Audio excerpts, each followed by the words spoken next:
But now let's just hop over to the cryptocurrency area and see what's happening there, because we do know yesterday by the close of work, we had that news, Laddie, that CBN and SEC were settling or rolling out some new guidelines to guide, activities around there. Well, that virtual asset space has been really busy. Yeah, because guidelines are really needed right now. We've seen all the drama right now. We've had with some of the cryptocurrency exchanges at this time. So we're hoping to see more and hear more, from more, but it depends on the direction. The SEC, definitely. But we know regulation is very much needed, in the industry. But looking at the color of the market right now, we see it's mostly green at this point, just some little pockets of red. Ethereum having some kind of pullback at this time. Let's look at some top headlines right now. I'll see prominent figure in the cryptocurrency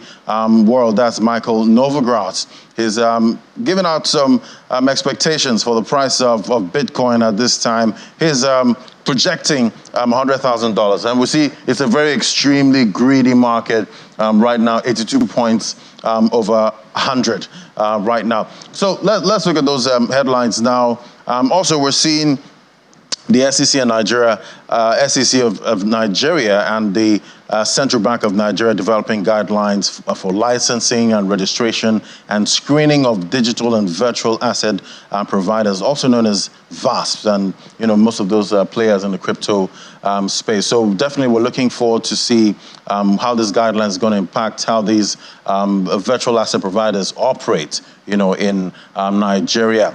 All right, so we'll be talking to Senator Miheya to find out what to expect, going forward.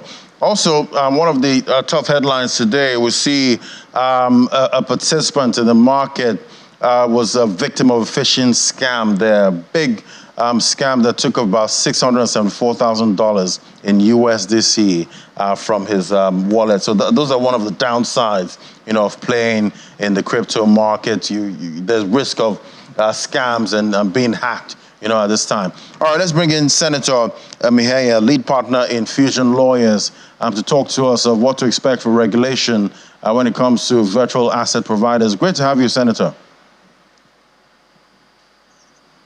Hello, Senator. Thank you very much, Laddie. Fantastic. It's great to be here. Great to have you. Good afternoon. So definitely we're seeing signs from the SEC and CBN at this time, that we're expecting, guidelines, to, protect investors in Nigeria and also show these exchanges, crypto exchanges, how to operate, in Nigeria. But talk to me about what to expect, when it comes to, regulation in Nigeria. Is it going to be harsh, towards these crypto players, or what are you seeing?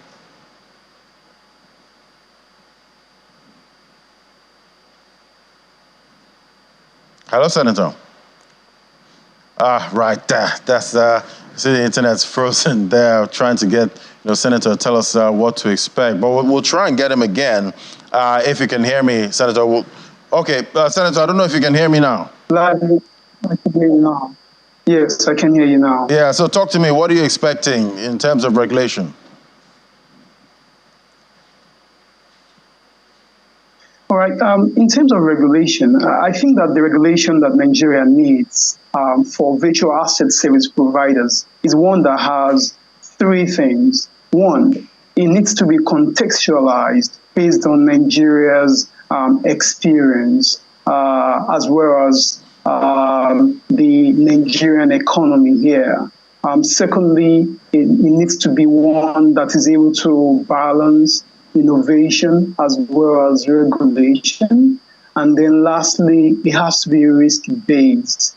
So in terms of contextualization, Laddie, if you consider that between the period of July 2022 to June 2023, the transaction in terms of crypto transactions in the space was up to about $56.7 billion.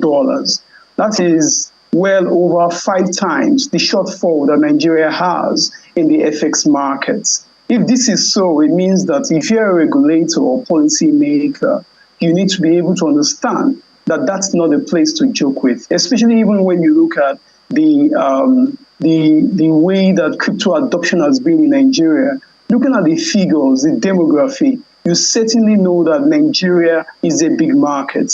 In the last crypto analysis report in 2023, we found that Nigeria is now number one, not just in Africa, but globally in terms of crypto adoption. So I would say, looking at the context, a regulator or policymaker will have to be very careful and cautious about how it approaches regulation. Okay. Well, the last thing you want to do is to push that large market on the ground. So it has to be risk-based. It has to be one that balances innovation and regulation, as well as one that looks at context. All right, definitely a developing story. We're going to be checking it out once we get most of these regulations out. We're going to check all of them and see if it's going to make sense for most of these virtual asset providers and investors right here in Nigeria. Thank you so much, Senator Iheye, lead partner at Infusion Lawyers. Thank you.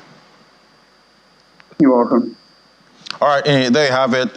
Still a developing story at this time, and regulation. Yeah, because I think we still have to look at some of those new guidelines and the possible impact it will have on the digital assets community. Yeah. So early times. We'll see how it plays out. Yeah, Thank exactly. you so much. Thank you, Laddie.